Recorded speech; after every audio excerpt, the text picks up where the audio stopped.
Hey, what's happening, everybody? We are down here in Orlando on vacation this week. I saw this Cars and Coffee popped up like 2 miles from the hotel. I had to come check it out. It's an exotic Cars and Coffee at an Audi dealership. We have an R8 behind us. Some pretty cool stuff here, man. It's like 9 o'clock. It's already hot as hell down here. Man, God bless these guys. I thought about making the move down here, and at some point I still would, but man, it is crazy in the summertime. It's already super warm, and these guys are walking around like it's nothing, but man, it's already getting me. But I want to share a little bit of everything with you here today. It looks like this is more exotics. I see a couple of classics, not a ton. So this might be a little different video for us, but we want to go through and shoot some really cool stuff. Hopefully meet some cool people down here that we can talk to, get some great video and some great pictures, so we'll come back and share all the cool stuff down here with you.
Well, I won't get too much commentary from me today, guys. I don't know as much about the exotics, but I want to shoot them for you because there's some really cool stuff up here.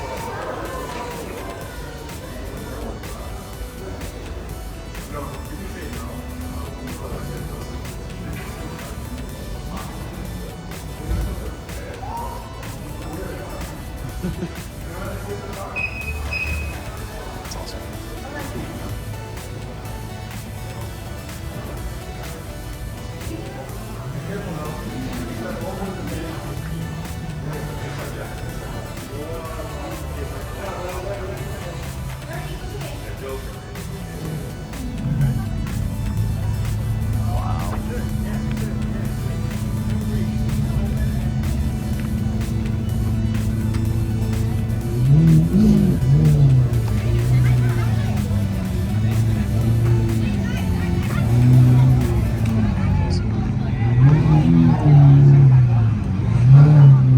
Guys, I've seen 6-wheel Gladiators before. I have not seen this one in person. These with the Hellcats in these are like 200 grand. This thing is sick.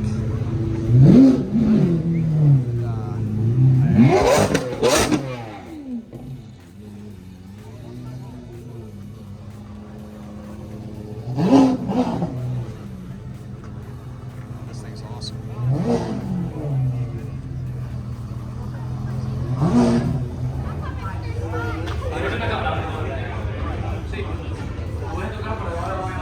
This is the off-road Lambo. So Lambo made a special edition off-road, which is insane.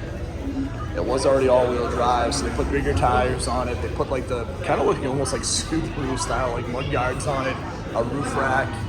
I believe this also has like lights in the front, like, you know, for off-roading. This thing is sick. Kind of Porsche did the same thing with like kind of their version of a street version of a rally car, and these things are nuts. I hadn't seen one in person before. This thing's pretty cool. And then a better version of that Hellcat truck as we go down along. This thing's pretty nuts. With the Hellcat motor, the 6-wheel drive. So these are like 200K. It's wild.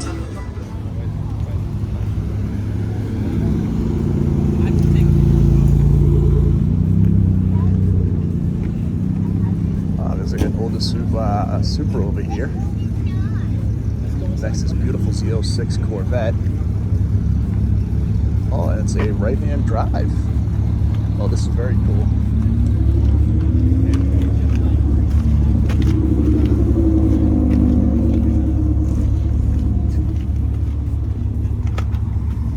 Yeah, that's awesome. Again, I've seen a few of the Z06s. We thought about these things are just nuts. And now with the ZR1 coming up with over 1,000 horsepower, I mean, these things are already insane. You know, the wide hips, the bigger wheels, the quad exhaust. and we're gonna get 1,000 horsepower. I can't wait to see my first ZL1 in person. This is a very good looking Z06 in that gray color. I'm gonna shoot this new M3 in the green. We have our neighbor that has a similar M3. We gave him a hard time because obviously our partner has the green 911. He has the red interior. We have the orange interior on this one. This one's super sharp. I love the wheels on it. They look great. The car's really a nice looking car.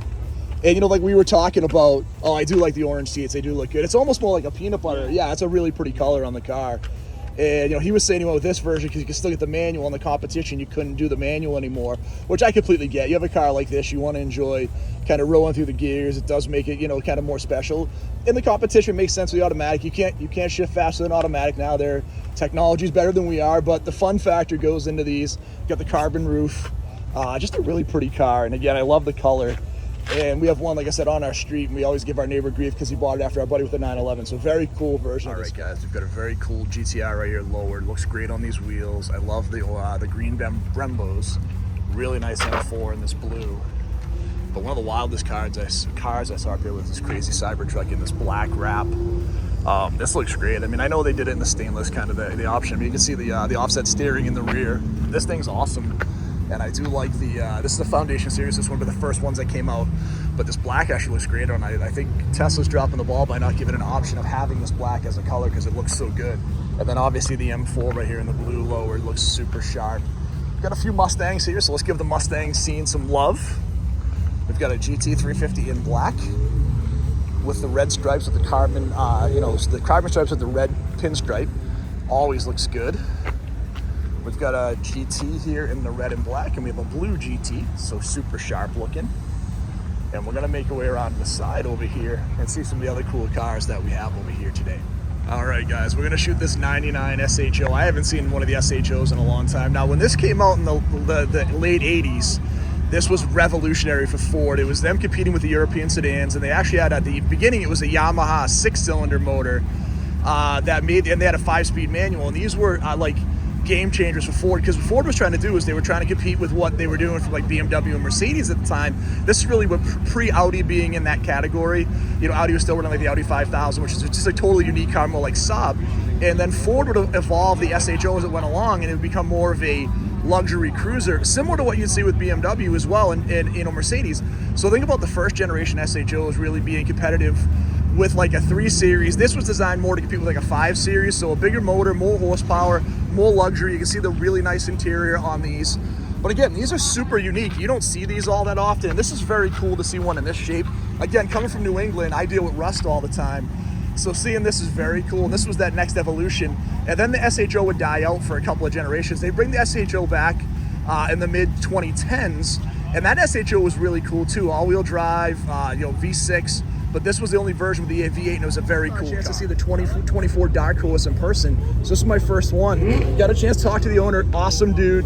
What we love talking about, he bought this in a manual. He's talking about his sons, want to teach him how to drive manual before the manuals go away. And I completely get it. Just like we were talking with the gentleman over with the M3, you can't get a ton of manuals anymore. And what's really cool on this car, so obviously the different spec wheels, but what I love on this, and I've only seen it in the magazines, is the emblem here that gives you the pony facing straight forward. So this was the more performance-oriented version. You had the different spoiler, you had the different wheels, slightly different tuning in the car, so little bit of a different suspension and tuning.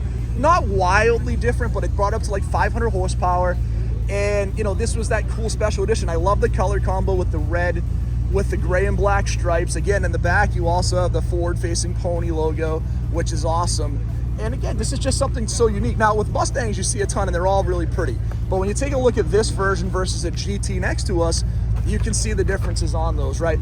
Now, this one obviously is modified, but you get the standard 5.0 badge versus the Dark Horse badge. You have the GT logo in the back versus the Dark Horse logo, and then obviously the different wheels. So very cool spec on this car. These, I think, are going to be super popular future classics. I look at these as like the Cobras of what we've seen before. And what's cool with this is I see a million GT 500s and 350s. I don't see these cars. Like I said, this is the first one I've seen in person. So I think this is a very cool future classic, and it looks awesome in this ZL1. I talk about these pretty regularly. We see a ton of Hellcats, we see a ton of Shelbys, but the ZL1 is so much less common, at least up where we are in New England. This one's really pretty in the black with the red. I like the wheels. I think, again, this is a spec. If you're looking to get something kind of cool, the Mopar guys have kind of this modern car scene like dominate. This one's a manual too, so we've seen a lot of manual cars down here, which is kind of cool. You know, like I said, up in New England, we're seeing more automatics, and I think that's common across the board. They're kind of translating everything into automatics as time goes along. But again, if I were looking at something different and trying to find a modern car, and you guys know I'm a Mustang guy, obviously with the Fox body, but I think the Camaro is pretty underappreciated. Now, the only problem with this Camaro, and I looked at these when I bought my 2012 Challenger, is this C-pillar is so hard to see around. Like, this is just a tough car to get around when you're trying to drive. It's kind of like a bunker feel. It gives me something like the cars that were slammed back in the day where they lowered the roofs. It feels a lot like that, not slammed, chopped, but it gives you a feel like from a factory car of almost a chopped roof. But again, this is a great version of this car, great performance, great handling, plenty of horsepower. It definitely punches above its weight when it comes to performance against some of the other modern muscle stuff too. So this is a cool version of car. And again, if you're looking for something new and you don't want to have the same Challenger or Mustang as everybody else, this is a car I would definitely recommend taking a look at. Guys, you can tell I'm also the only New England guy here because I'm the only one that's sweating like crazy. Everybody else is walking around comfortable. And I'm losing my mind here sweating, but it's a very cool version of this Cars and Coffee today. All right, guys, we've got a couple of cool Mustangs up here as well. You know, we've got this white GT350. This is a 2018. It doesn't say what he's asking for it, but it is for sale. You know, these 2018s were awesome. This was that first of the flat plane crank motors. They sounded awesome. They would rev super high, looked great. You know, then you take a look at the GT next to it in this really cool, like, yellow mustard type color, which looks great in the car. We've got a newer Supra. And then we've got a little Subaru here. This is a really cool looking 5.0 here. Love the weld wheels. So we've got like the drag slicks in the back, the skinnies in the front, the 5-liter motor. This is pretty sharp.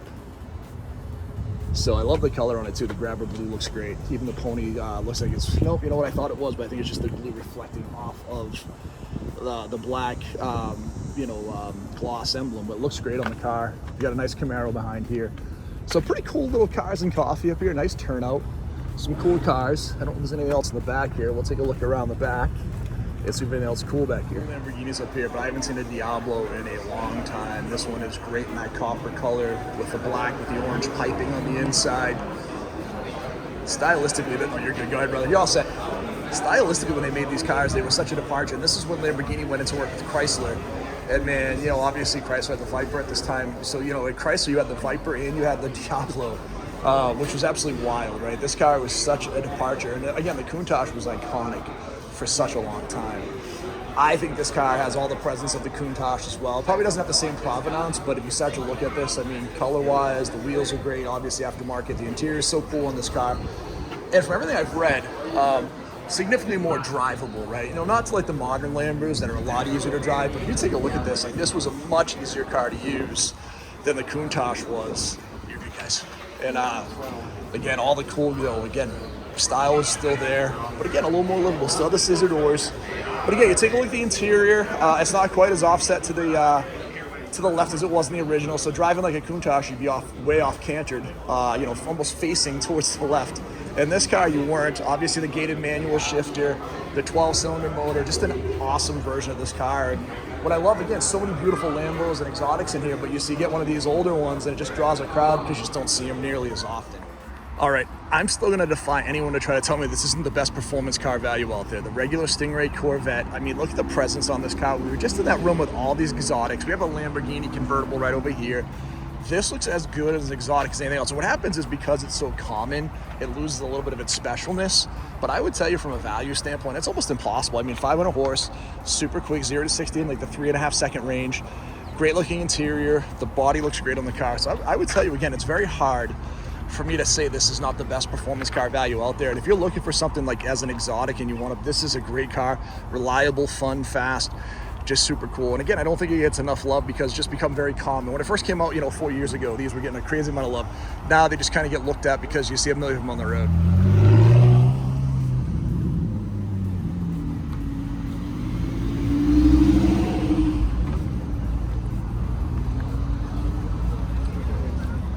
You know, out of all the M series, I really love the M2. I just think it's the ultimate like driving version of the car. They weren't crazy expensive, not quite as powerful as the M3, a little smaller, handled great. I think the M2s are super underappreciated as well. I think it's a great car. And then look at this ridiculous Mercedes, the AMG GT. Wow, this thing is awesome. Again, full scale race car, crazy wing. This thing is pretty badass. They had this air-cooled Porsche with the Targa. This one's super sharp. I love that like plum color, that, you know, that super light purple. Looks great in the car. And again, down here, we don't worry about any of the rust or anything. The only issue up here is you have a lot of paint fading. These cars obviously are not living in that same space, but you know, this gives it, you know, the different wheel, the different tail. Now these, I don't think these were factory Porsche wheels. They may have been, but they may have been an option. These this year most likely would have the Futch wheels. But I love the, you know, the utilitarian part of this car. Look how simple it is, right? Nothing crazy. You know, the only thing on these is obviously have the bumperettes, which is required on these cars for safety, for pedestrians, right? Or that 5 mile an hour crash testing. But the interior on these were super simple, 5-speed, you know, basic gauge. This one has an aftermarket, you know, steering wheel, but these would have been just super basic. I love it. Great looking R8. This beautiful purple Lamborghini right here. The color's stunning. I had to shoot this one, just share it with my wife because she loves purple. But you can't really see the color on this one. It definitely looks like it changes a little bit in the sun. This is a purple as well, but it looks a little darker where it is, but the R8 is super sharp. And then we've got a couple of GT4. We have a GT4 RS. We have a Urus. One of the coolest SUVs ever made, no question, but a GT4 RS, a GT4. We did have another Lamborghini over here. And then at the front, we had a 911. I don't know if it's a GT3 or whatever it was. It had the single lock wheels, the center lock wheels on it, which I think is so cool. It's a turbo, okay. So one of the fastest, I mean, you know, 2.5 seconds to 60, just think ridiculous with, yeah, you know, the center lock wheels, the giant carbon ceramic brakes.